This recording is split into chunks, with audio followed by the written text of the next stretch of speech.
Donc les combinaisons sont incontournables dans le cancer du sein comme ailleurs, avec des immunothérapies ou autres. C'est-à-dire nous on est déjà depuis assez longtemps dans les combinaisons. C'est nos thérapies ciblées plus autres traitements, plus TKI ou plus anticorps. Donc dans les HER2, ça fait longtemps que ça existe.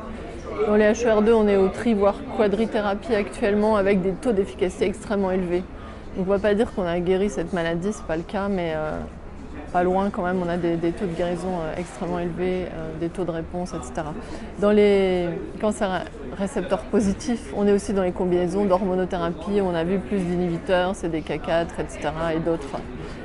Dans les triples négatifs, la question est complètement ouverte et laisse place à pas mal d'imagination, mais très clairement, dans les triples négatifs, il faudra au minimum des combinaisons de 2 voire 3 médicaments.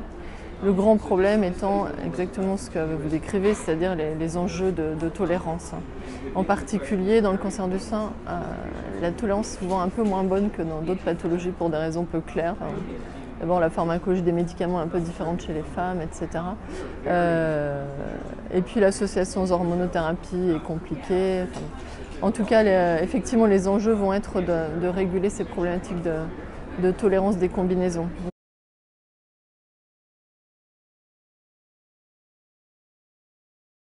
Donc là, on sait déjà de l'expérience que certaines combinaisons d'inhibiteurs de tyrosine kinase ne vont pas pouvoir aller là où on voulait qu'ils aillent.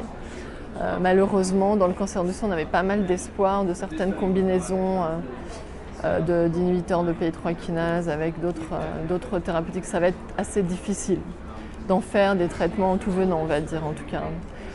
Par contre, l'association séquentielle est potentiellement quelque chose d'extrêmement intéressant. Et puis, ou des dosages intelligents, etc. Le guidage par de la pharmacologie et un certain nombre d'idées potentielles.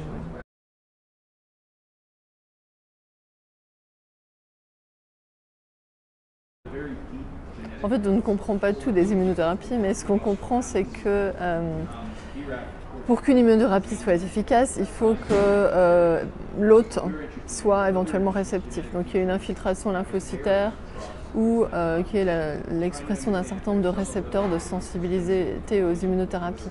Donc les cancers du sein lumineux, ni l'un ni l'autre ne sont présents. Par ailleurs, les tumeurs qui sont très mutées avec un taux mutationnel très fort sont potentiellement candidates à l'immunothérapie. Ce n'est pas un élément suffisant, mais c'est un élément nécessaire. Or, les tumeurs luminales, dans pas mal de cas, sont des tumeurs assez peu mutées. Et en fait, les tumeurs du sein RH plus R2-, donc luminales, n'ont pas de driver oncogénique, c'est-à-dire ne sont pas conduites par une mutation d'un oncogène qui a généré la carcinogénèse. Elles sont plutôt conduites par des anomalies d'une voie de signalisation qui est la voie du récepteur aux oestrogènes. Et en fait, ça en fait des tumeurs relativement différentes, un peu comme les cancers de la prostate par exemple. Et donc des tumeurs qui vont être sensibles aux hormonothérapies et éventuellement un certain nombre de thérapies ciblées. C'est ce qu'on est en train de montrer avec les anti-CDK4/6, mais d'autres aussi candidats. Mais on n'a pas beaucoup d'oncogènes altérés. Ce n'est pas tout à fait vrai parce qu'en phase métastatique, on a un surcroît de mutations assez délétères de PI3 kinase.